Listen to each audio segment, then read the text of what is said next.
मध्य प्रदेश में वकीलों ने हाईकोर्ट आदेश पर लामबंद होकर कोर्ट में काम बंद कर दिया है, जिसके बाद पूरे प्रदेश में वकीलों की हड़ताल शुरू हो गई है।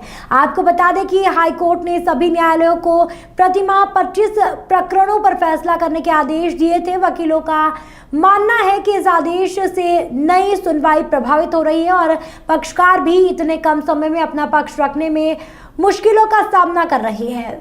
वकीलों की हड़ताल से कोर्ट की कार्यवाही प्रभावित हो रही है, जिसमें हजारों प्रकरण पहले से ही लंबित हैं और इस हड़ताल से और भी प्रकरण प्रभावित होने के आसार हैं।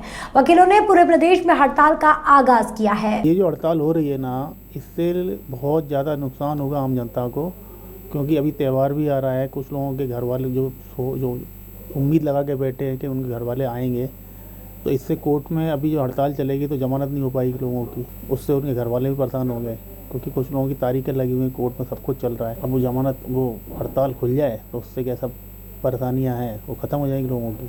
आम जनता परेशान हो रही है। लगातार मध्य प्रदेश हाईकोर्ट में या यूँ कहे पूरे मध्य प्रदेश में वकीलों की हड़ताल जारी है। आइए हम जानते हैं क्या कुछ मामला है, क्या कुछ मसला है और इस हड़ताल का अंत क्या हो सकता है। आखिर क्यों ये हड़ताल लगातार वकीलों द्वारा की जाएगी। सर, आपका बहुत बहुत स्वागत है स्वदेश 24/7 में। धन्यवाद। सर, हमें ये बताएं, हम देख रहे हैं लगातार पूरे मध्य प्रदेश में जो है वकील हड़ताल पर आ गए हैं। आखिर ये पूरा मामला क्या है सर? अभी ये जो हड़ताल का जो विषय है उसमें एक बड़ा क्रिटिकल सब्जेक्ट है।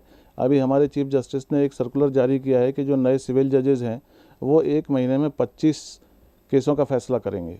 अब एक जज 25 केसों का फैसला करेगा तो उसमें वकीलों को उतना पर्याप्त टाइम नहीं मिल पाता है कि जो अपना केस अपना अच्छी तरह रख सकें।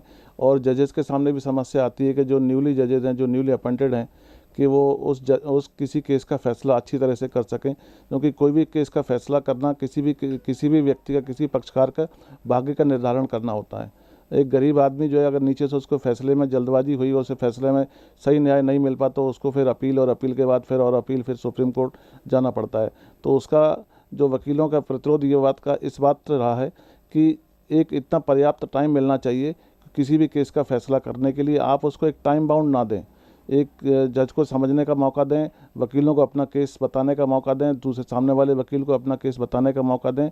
तो उससे क्या है कि एक स्वच्छ न्याय मिल पाएगा, जिससे लगेगा हाँ वास्तव में न्याय हुआ है। अगर आप एकदम जल्दबाजी करेंगे कि साहब 25 केस का फैसला करना ही है आपको, तो फिर जल्दबाजी में तो फिर वो जो होता है वो आप सब देख ही रहे हैं कि पेंडेंसी बढ़ती चली जा रही है, जनता का विश्वास न्यायालय पर से उठता चला जा रहा है।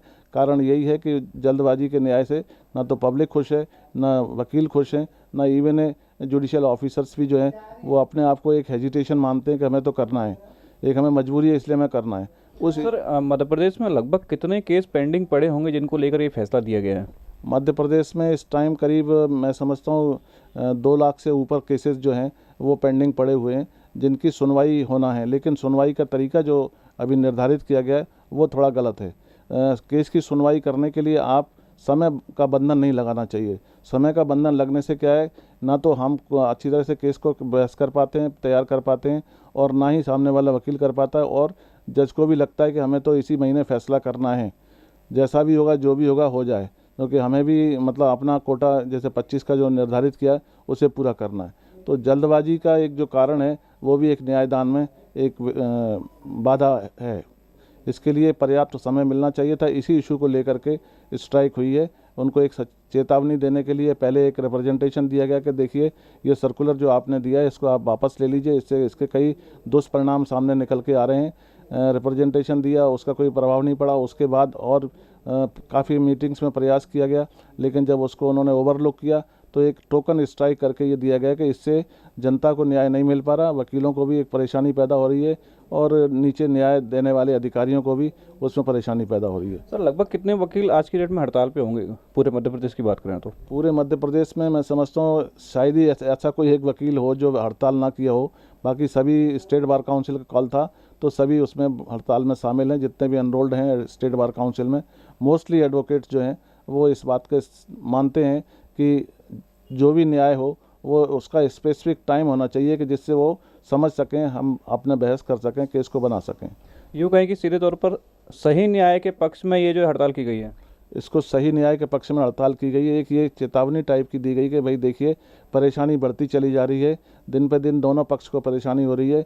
गवाह टाइम पर नहीं, गवाह किसी वजह से नहीं आ पाते तो राइट क्लोज हो जाता है, और जजमेंट अगर एक दिन में लेट हो जाए तो उसका भी दुष्परिणाम सामने निकलते हैं। जजेस भी तनाव में रहते हैं कि भाई आप तो कैसे भी करिए, जो भी करिए, हमें फैसला करना है, इसी महीने करना है 25 की लिस्ट में।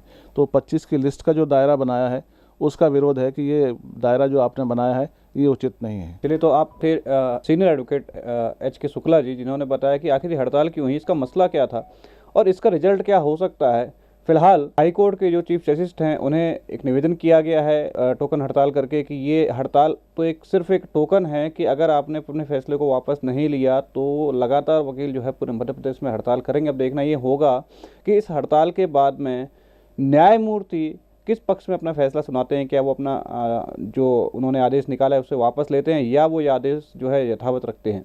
अपने सहयोगी कैमरामैन शंकर प्रजापति के साथ अवधेश शर्मा, ग्वालियर।